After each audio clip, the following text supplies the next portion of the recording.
So, making sure the recording's recording, that's good. I hope you're able to see the screen here. Where I left off in the last video was discussing Max Weber and his thoughts on authority. And as I've made clear about discussing him, he definitely believed that rules were a good thing because rules provided people with clarity. And so it's not rules because he thought he liked rules. It was rules because it makes the world a better place if there are rules. He also talked about standard operating procedures. Standard operating procedures are the ways things should be done in certain situations. So it's good to have standard operating procedures, which are abbreviated SOPs. He also talked about norms. Norms are the unwritten, informal codes of conduct, as the slide says, which is just a polite way of saying that it's the normal way of doing things. It's not something that's officially written down, it's just the normal way of doing things. Now, everything we've talked about in management up to this point has been looking at processes, like Henry Fayol and how managers should behave, what managers should do. We talked about scientific management, which believed that people were only motivated by money. And then we also have looked at the Max Weber's ideas that it's about a bureaucracy and structure is how management is. But none of these people were really looking at how workers feel. So along came the behavioral school of management about 50, 60 years ago that looks at how workers feel. And the first person to actually go into this was a woman by the name of Mary Parker Follett. Well, first of all, I hope to include a picture of this. She looks remarkably like Bill Gates, and so I'm not sure if they're related. Mary Parker Follett, the most important thing you need to remember from her is that she was the first one to realize that how workers feel will affect how hard they work. Following Mary Parker Follett was a guy by the name of Elton Mayo who conducted experiments very close to where I grew up in Iowa. He conducted experiments in a place called Hawthorne, Illinois, and so this is what's known as the Hawthorne studies and what's known as the Hawthorne effect. And here's what he did. He took workers that were doing a boring job. So they're doing a job where they're doing the same thing over and over and over. And he put them in a different room. And they did exactly the same job, but he increased the lighting. He made it brighter in the room. He wanted to see what was the effect of increasing the lighting. Did the work environment affect how hard workers worked? And what he discovered was when he put them in a separate room and increased the lighting, the workers worked harder. So yay, that's great, learning something. He then took some other workers and put them in a room, and if I recall, he put some flowers in the room and made the room smell better, okay? And what he learned was the workers worked harder. Yay! So he was thinking that what he had discovered is that different work environments will make workers work harder. Makes sense, right? That makes sense. But then in the world of science, if I say to you that you put workers in a room and it's brighter and they're going to work harder, then you need to test the opposite and put workers in a room and reduce the lighting. And so he tested that as well. And when he tested that, what he discovered was you would expect that workers go to a room doing the same job, you would expect that they would reduce their level of output. But instead, what he discovered is that they actually worked harder. Productivity went up again. So, wait a minute. Productivity goes up if you increase the lighting. Productivity goes up if you decrease the lighting. What that means is that what is making the workers work harder probably has nothing to do with the lighting. What it really was is, again, imagine you're in that worker's position. You are doing the same job over and over again. It is very boring. Along comes somebody and they tap you on the shoulder and they say, hey, let's go to this other room and you can do your job here. Now you may notice when you walk into that other room that the lights are brighter. You may notice that the lights are a little bit dimmer. But what is really happening is that you are noticing that somehow now you are special because the manager is watching you. And so the Hawthorne effect, as it's been come to be known, what the Hawthorne effect is the idea that workers will work harder if they feel like they're being watched, if they feel like they're being appreciated. So some interpret the Hawthorne effect negatively. Workers work harder if they're being watched. I take it more positively, because what he was studying was people who were doing a boring job, and those people never felt they were being appreciated. And when they were put into the other room, suddenly they felt like they were somehow special. And so the Hawthorne effect says, if you feel like management cares, you will work harder. The human relations movement is just the idea that, and let me be clear about this.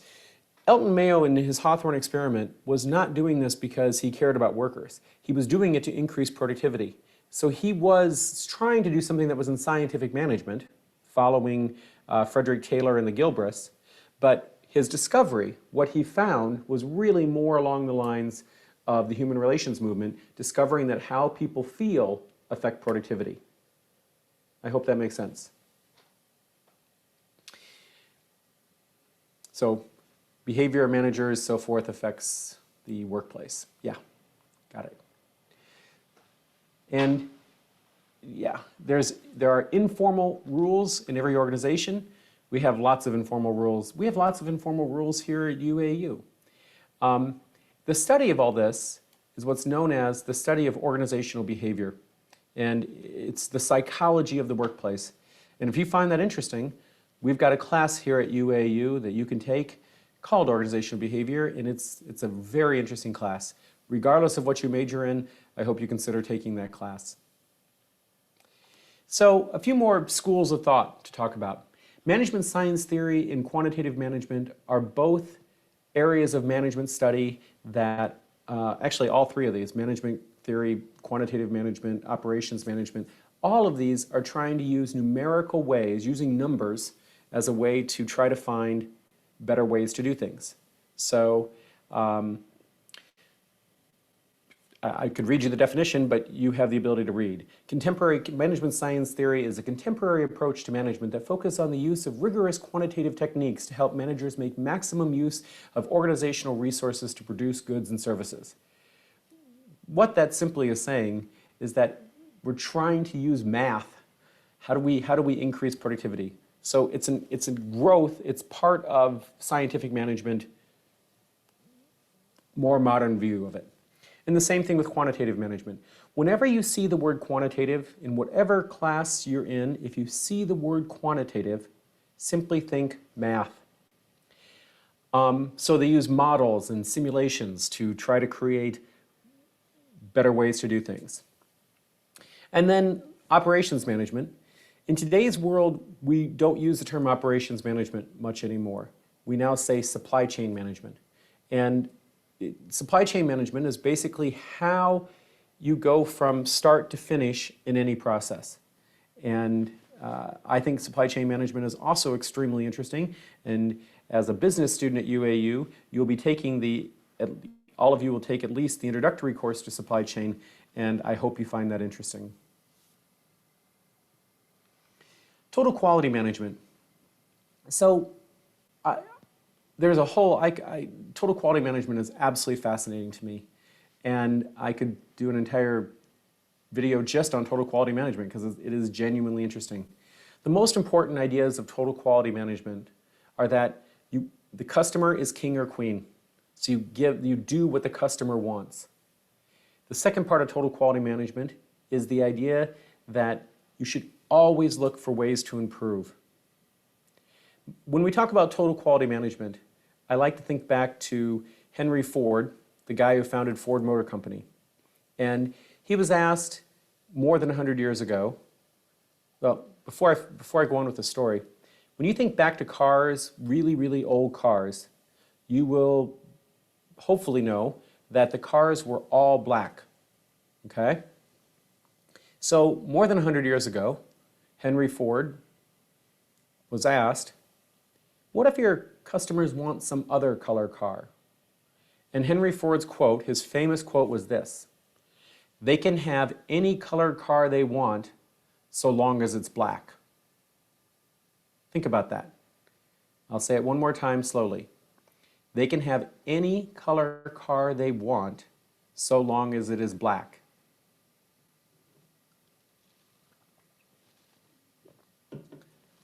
What Henry Ford is basically saying is, I don't care what color they want, they're getting a black car. If you read a lot about Henry Ford, you'll understand he was not a good guy. So he was brilliant, but not a good guy. Total quality management says Henry Ford is wrong. You need to listen to your customers. You need to respond to your customers. Henry Ford's attitude was, I'm smarter than they are, so you're getting a black car because that's what you're getting. So the idea of total quality management is that you're supposed to listen to your customers and give your customers what they want. Build quality in at every stage, and always look for ways to improve. MIS, Management Information Systems, is along the same lines in that you're looking at the systems, and I'll give an example of this in a second. You're looking at systems and how to improve things. And this is what is called the systems approach, the systems view. And in the systems view, you can look at any organization as having inputs that go through a conversion, change, whatever word you want to use. All it means is that there's a change and then there's an output. Think about your time at UAEU. Think about this for you. When you come into UAEU, you are the input. So you as a student, you're the input to this university. The conversion, the change, is your time as a student. We hope that your classes somehow or another transform you, somehow or another change you. And the output is who you are as a graduate. If you leave UAEU exactly the same as you were when you came in, then we have failed. We haven't done our job as teachers. So the systems approach says we look at you as an input, we try to provide you a conversion, and in this case the conversion is your change, your classes, and then there's an output. And we have to look at our graduates and ask, are our graduates leaving with the skills they need to be successful in life? So in the College of Business, this is one of the reasons that we've added the internship at the end of your time at UAEU. Because in the internship experience, we ask the companies that take our interns, what do our students know well, and what do our students need to learn better? And so this is what's known as feedback. We need to know from the systems approach, are we getting an output? Are we getting graduates who have the skills that they're supposed to have to be successful in the workplace? So there's the input stage, which is for UAU, it's you. The conversion. Conversion means change, transformation, whatever word you want to use, it's the change. And then the output is whatever the product or person when it's done. And so for us, for UAU, the output is a fresh graduate of UAU. The word synergy. This is one of my favorite words. Synergy is a very basic concept. 1 + 1 = 3. Now, I'm better at math than it looks like. I know 1 + 1 doesn't equal 3. But the idea of synergy is that you can take two independent things, so a 1 and a 1, and when they come together, they will be better than the two separate. So 1 + 1 can equal 3. When I think of synergy, I think of, there's a lot of examples of synergy. Hopefully, most married couples are synergistic. You want to believe that husband and wife together, well, obviously they can produce kids, but you want to believe that husband and wife do better than they would be separately. Hopefully your friendships are synergistic. Hopefully when you're together with your friends, you're able to accomplish more than any one of you could independently. Ultimately, when I think of synergy, I think of the founding of my country and the founding of your country. So the United States originally had 13 colonies, 13 states, and basically each state was its own country. And so the idea of them coming together and creating the United States is really what synergy is all about. That the 13 states, the 13 countries, decided that it was better for them to act unified as the United States than they would be if they were separate. As I came to the UAE and learned about Sheikh Zayed's dream when he created the UAE, I believe that his vision was the same, that he believed that the UAE was better off if the Emirates come together and become the United Arab Emirates than for each of the 7 Emirates to be acting independently. Synergy. It's the idea that 1 + 1 = 3. Whenever you see the word contingency, think backup. Contingency means backup. So contingency theory is the idea that good management always has backup plans, always has another way of doing things. Contingency theory, look, there's a lot of information on this slide, but again, my goal is to help you keep things simple. When you think of contingency, think of backup, having a plan B. Mechanistic versus organic. Now, when we talk about organizations, we talk about them being either mechanistic or organic. A mechanistic structure is one where authority is very centralized, tasks and rules are clearly specified, and employees are pretty closely supervised. Organic structures are one that the authority is decentralized. And let me explain what I'll get through the definitions and then I'll explain. Organic is a structure where authority is decentralized and more power is given to first-line managers and so forth. It's distributed around, okay? And in the organic structured companies, employees are encouraged to come up with new ideas and new ways of doing things.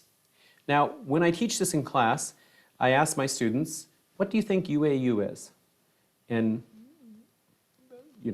students think about it for a bit, and ultimately they come to realize UAEU is pretty mechanistic, which means all the major decisions of UAEU are not made in this building. I'm currently in H3. They're all made in the Crescent building. So that is very, very centralized decision making. And there's good and bad of centralized decision making, and we get into this, we would get into this if we cover Chapter 9, but I don't think we're going to get to Chapter 9. But there's good and bad about mechanistic, centralized decision making. Definitely what UAEU has. Organic is where things are more decentralized, where decisions are made in many different places. And the largest company that we think of with being organic is Google. Even though Google is a very large company, it actually changed its name to Alphabet because Google is just one part of Alphabet. And so they try to separate the company and give power to the lower levels of management. And so they're trying to be organic. And that concludes Chapter 2. I apologize for not getting this to you earlier. This is, I've made other videos covering all this, and I don't know where they've gone. So I thank you for listening and catching up, and take care.